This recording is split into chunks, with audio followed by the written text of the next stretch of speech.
नमस्कार दोस्तों, good morning. कैसे हैं आप सब? उम्मीद करते हैं आप सब ठीक-ठाक होंगे और एकदम मस्त और बिंदास ज़िंदगी जी रहे होंगे। देखो दोस्त, ज़रा सुनो तो सीरीज़ का ये चौथा एपिसोड है और इस एपिसोड में हम बात करेंगे धर्म और कट्टरता के बारे में कि ये क्यों बढ़ रही है नफ़रत और इसकी रोकथाम क्या है। तो क्या आपने देखा है कि आजकल धर्म के नाम पर नफरत, कट्टरता और यहाँ तक कि जान लेने तक के हालात बढ़ते जा रहे हैं। धर्म तो इंसान को अंदर से मजबूत और नैतिक बनाता है, पर कुछ हालातों में वही धर्म बहुसंख्यकता, डर और अलगाव का कारण भी बन जाता है। आज हम बात करेंगे यह समस्या क्यों बन रही है, इसके गंभीर असर क्या है और क्या किस प्रकार के उपाय हम सभी संस्थाएं और सरकार मिलकर कर सकते हैं ताकि धर्म सहिष्णुता और मानवता का रास्ता बने। तो समस्याएं और कारण क्या है, क्यों नफरत पैदा हो जा रही है? तो धर्म के नाम पर कट्टरता उभरने के कुछ मुख्य कारण हैं। पहला, अभिव्यक्ति पहचान बनाना। जब लोग अपनी पूरी पहचान केवल धर्म तक सीमित कर लेते हैं तो हम और वे की बात बनती है।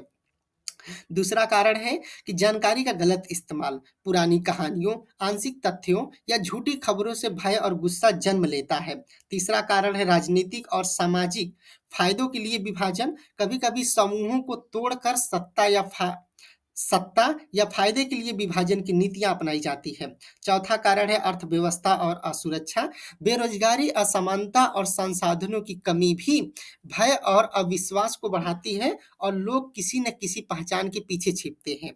पांचवा कारण है कि पहचान का डर और अनहोनी की अनुभूति।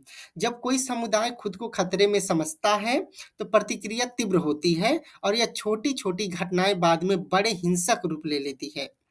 असर क्या है? तो समाज पे इसका प्रभाव पड़ता है। धर्म आधारित कट्टरता का असर सिर्फ एक पल की खबर नहीं रहती, यह रिश्तों, रोजगार, शिक्षा और सुरक्षा सब पर असर डालती है। लोकतंत्र कमजोर होता है, आर्थिक गतिविधियां रुकी दिखती हैं और सबसे बड़ा असर यह कि अनेक आम इंसान का जीवन डर, असहजता और असुरक्षा में बदल जाता है। बच्चे नफरत सीखते हैं, अगली पीढ़ी को सहिष्णुता की जगह पूर्वाग्रह मिलते हैं और समाज की जड़ें कमजोर हो जाती हैं। अच्छा, समाधान क्या है दोस्तों? तो सोच, शिक्षा और नीति से बदलाव। यदि समस्या गहरी है तो हल भी बहुस्तरीय होना चाहिए। शिक्षा और संवेदना, स्कूल कॉलेज में इम्पैथी, क्रिटिकल थिंकिंग और रिलीजियस लिटरेसी सिखानी चाहिए ताकि लोग अलगाव के बजाय समझ और सह अस्तित्व चुनें। मीडिया और सोशल प्लेटफॉर्म की जिम्मेदारी क्या है? तो झूठी खबरों को फैलने से रोकें, फैक्ट चेकिंग और कॉन्टेक्स्ट देना अनिवार्य हो। इंटरफेथ डायलॉग, समुदाय के बीच संवाद के कार्यक्रम बढ़ाएं, उनके बीच बातचीत कराएं, जहां लोग अपनी मान्यताएं साझा करें और हिंसा के बजाय समझदारी खोजें। आर्थिक समावेशन, गरीबी और असमानता को कम करने की नीतियां अपनाएं, सुरक्षा की भावना बनने पर नफरत कम होती है। कानूनी कार्रवाई और जवाबदेही, धर्म आधारित हिंसा पर तेज, निष्पक्ष और पारदर्शी ट्रांसपेरेंसी कार्रवाई हो। अफवाह फैलाने वालों को, उकसाने वालों को, इनके खिलाफ कड़ी कानून लागू हो और कड़ी कार्रवाई हो। हर जिम्मे हर हिस्से की हर हिस्से की जिम्मेदारी बनती है, भूमिका बनती है कि इस सब चीज़ों को, नफरत को कैसे कम करें। तो व्यक्तिगत स्तर पर कैसे हम कम कर सकते हैं? जब भी धर्म या समुदाय के आधार पर कोई बात सुने, पहले जांचें, फिर रिएक्ट करें, फिर प्रतिक्रिया दें। अगर किसी के साथ अन्याय देखें तो समर्थन दें। चुप्पी अक्सर हिंसा को बढ़ाती है।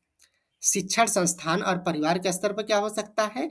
तो घर से ही बच्चों में समानता, आदर और सवाल पूछने की आदत डालें। स्कूलों में विविधता का पाठ पढ़ाएं और सांस्कृतिक कार्यक्रमों से एक दूसरे को जानें। मीडिया और सोशल प्लेटफॉर्म का क्या रोल हो सकता है? तो संवेदनशील रिपोर्टिंग अपनाएं। सेंस सेंसेशनल हेडलाइंस से बचें। सोशल मीडिया पर हेट स्पीच को रिपोर्ट करें।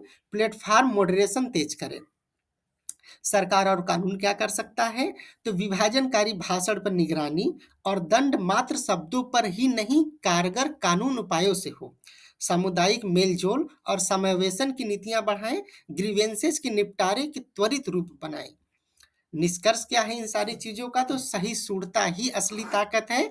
धर्म इंसान को जोड़ने के लिए है, अलग करने के लिए नहीं।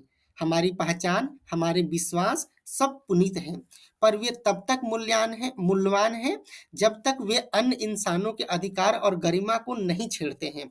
जब हर नागरिक और हर संस्था यह ठान ले कि विविधता में एकता हमारी पहचान है, तभी हम उस समाज की ओर बढ़ेंगे जहाँ कोई भी धर्म नफरत का बहाना न बने। इसी बात का समापन एक शायरी से करते हैं कि रंग रिवाज भिन्न हो पर दिल एक ही धड़कता है। जब हम समझे एक दूसरे को तभी देश का सच्चा स्वर जागता है। ये वीडियो आपको कैसी लगी और ये टॉपिक कैसा लगा? आशा करते हैं कि इस वीडियो को देखने के बाद आप कम से कम नफरत को खत्म करने की कोशिश करेंगे और एक दूसरे समुदायों के बीच प्रेम बढ़ाने पर बल देंगे। ठीक है? चलिए दोस्तों, मिलते हैं आपसे अगले वीडियो में। ठीक है? तब तक अपना ख्याल रखिए, आप अच्छे रहिए, मस्त से पढ़ते रहिए। धन्यवाद।